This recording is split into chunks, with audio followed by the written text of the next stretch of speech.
What up, what up, what up? Here is how you engage the hips.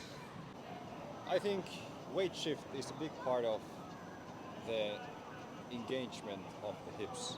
Where do you think the weight is and at what point of the throwing motion? I think the weight shift, as you said, it's big part, and of course our purpose is move our center of mass, right? So when you From the left leg to yep the right leg. yep. So when you go to X step, so your center of mass is behind your belly button. Yeah. So the purpose is when you come X step, you're here, and then you try shift the center of mass to the front leg. Yeah. Then you go here, and then you have lead leg block. Yeah. So the femur needs to be internally rotated, right? Yeah. Because if you open the leg, you're losing your stability in the pelvic area, Yeah. right? Yeah. And the kinetic chain is like fucked up Yep. at that point. Yep. So that's like part one, I think, the most important part of the like weight shift. Moving the center of the mass from the left leg to the right leg. Yep. And then Stopping the forward motion yep.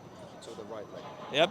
And then after that, I think the good cue is if you take a step, so you try think your belly button needs to stay away from the right leg ankle. Okay. So if you turn too early, right? Yeah. Like if you turn here, Yeah. your shoulders will open also. Yeah. So then you are like over rotating, right? Yeah. So then the release point is coming about this point. All the hand is from Yep. here. And that is no good. That is not good. Yeah. So keeping the belly button away from turning. Yep. Straight forward. Yep. But then the femur will turn, right? So the femur will turn here. Yeah. But you try to keep the belly button away from the ankle, Yeah. right? So Because- you separate your hips and your shoulders Yep. from each other. So first hips, no upper body. Yep. Then the hand and then you can like follow through. Yep. Okay. There you go.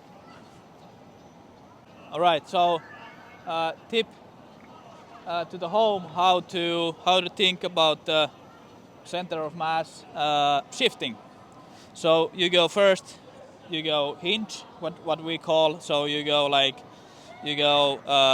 create tension with your butt, right? Yeah. Okay. So you go here.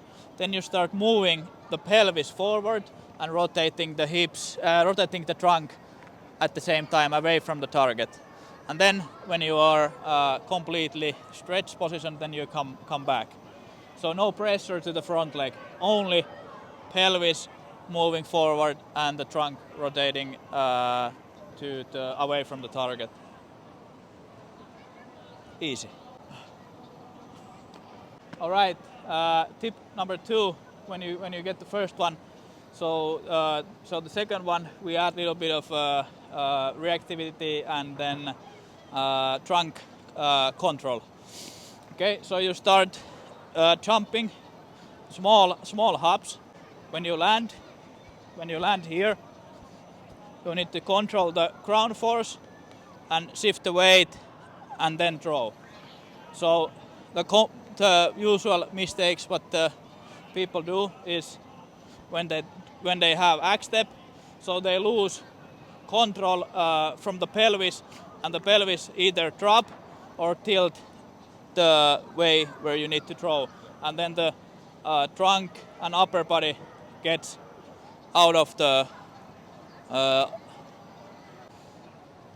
you come here, you should always have the pressure and the control on. Yep. If you do not, the shot will not be good or Yep. consistent. Yep. So now you can do this, then take control, and if you can handle the small jumps, you can try a little bit higher. Yep. And you will see when you try higher jumps when you land. So you will see can you handle the ground force or not. Yeah. Because then if you can handle the ground force, you can shift the Yeah. center of mass, right? Yeah. Yep. Try one.